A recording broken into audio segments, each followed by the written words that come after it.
Now, each week, London Live News brings you a pick of some of the top local stories making headlines across the capital with the executive editor for Archant Media, Matt Withers, who joins us this morning. Very good to have you with us. Thank you. Starting with news that the Olympic orbit sculpture, I hear, is struggling somewhat. Yeah, this is in the Waltham Forest Guardian this week, and it is about the orbit sculpture, you say, in the Olympic Park, which is this very striking red loop-the-loop statue, essentially. It's like a helter-skelter, isn't it? Well, it looks like a helter-skelter, and indeed will come to that in a second, will be a helter-skelter by the end of the year, because they're looking for ways to make money out of it. It was estimated when they built it there for the Olympics to have 350,000 visitors a year, but the figures that went before the London Assembly this week show that in the last full year, that's 2014-15, there were just 124,000 visitors. It's running at a £520,000 deficit. Indeed, if you look at some of the other things in the Olympic Park, the Aquatic Centre and the Copper Box, they ran at a loss of £642,000 last year. And you say helter-skelter, that is what they're doing, actually, as some people may have seen. This is such a great idea. They're building a slide around it, which will open later this year. They're spending another £3.5 million. They've got this 178-metre slide, which will run around this. And if you pay an extra £5 on top of the £12 that it currently costs to go up it anyway, you can slide down it. Apparently, it takes about 40 seconds and goes 15 miles an hour.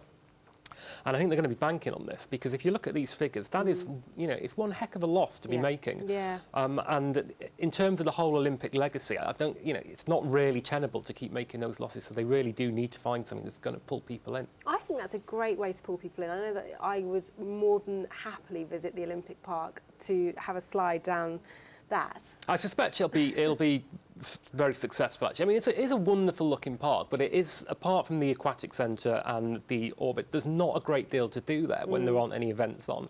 So they do need to find a way of getting people in. And I think if they have this and they really push it in terms of advertising, they could have a hit on their hands. It's also a pretty long walk around. I don't know if that's just because I'm very lazy, but once you get there, it does take a bit of time to get between the different parts of it. Anyway, moving on, next, fears for the future of a historic Islington grave. Yeah, this is the splash on this week's Islington Gazette. It's another planning row. We seem to get these weekly now, and I don't think it's a coincidence, really, that as the current Mayor Boris Johnson comes to the end of his term, as part of his legacy, really, seems to be calling in a lot of planning decisions to almost to force them through. The one that the Gazette's centred on this week is an 11-storey block which would tower over a graveyard in Islington. It's quite a noteworthy graveyard, actually. It's Grade 1 registered, and it's where both the artist and poet William Blake and the writer Daniel Defoe were buried. And people's concerns, it's just going to leave it in the shadows. You know, this is quite an iconic graveyard, and if you've got an 11-storey building overlooking it, it's going to block out natural light. And also, you know, it's not a particularly attractive building they're looking to build there. It's just going to be office space, essentially. Ironically, really, that the Blake Society themselves have spent 7 years trying to get planning permission for a headstone for William Blake's grave. At the moment, it's unmarked, and there is a grave in there in the wrong place. That's only due to be 1 metre high, but for 7 years, they've had this knocked back. And now this 11-storey building, which Islington Council are against, that's been called in by Boris Johnson for him to make the decision on. And if you look at some of the comments that are coming out of City Hall about the critical need for workspace, sounds like a decision's already been made.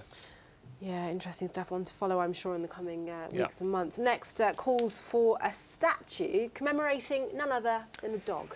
Yes, Pickles the dog, who I think a lot of people will know the story behind. Actually, if you look this year, is the 50th anniversary of England winning the World Cup, and I dare say we'll be hearing a little bit about that in due course.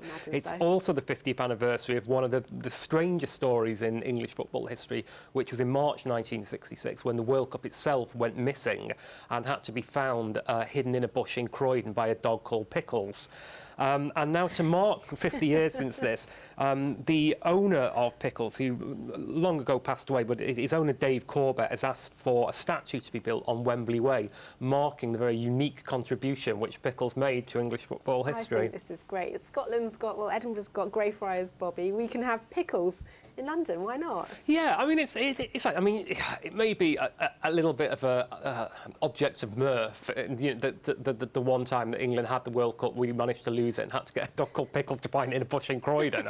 But, I mean, there's several ideas about how to mark this. If you look at, this is in the Croydon Advertiser, the South Norwood Tourist Board is looking at ways to commemorate it, and one of the things they're doing is running their own hide and seek with a replica cup made of tin foil and cardboard, which sounds like a beautiful and fitting tribute. I am all for this. Finally, Matt, an unconventional attempt to tackle food waste in East London. Yeah, this is great. This is in the Hackney Gazette.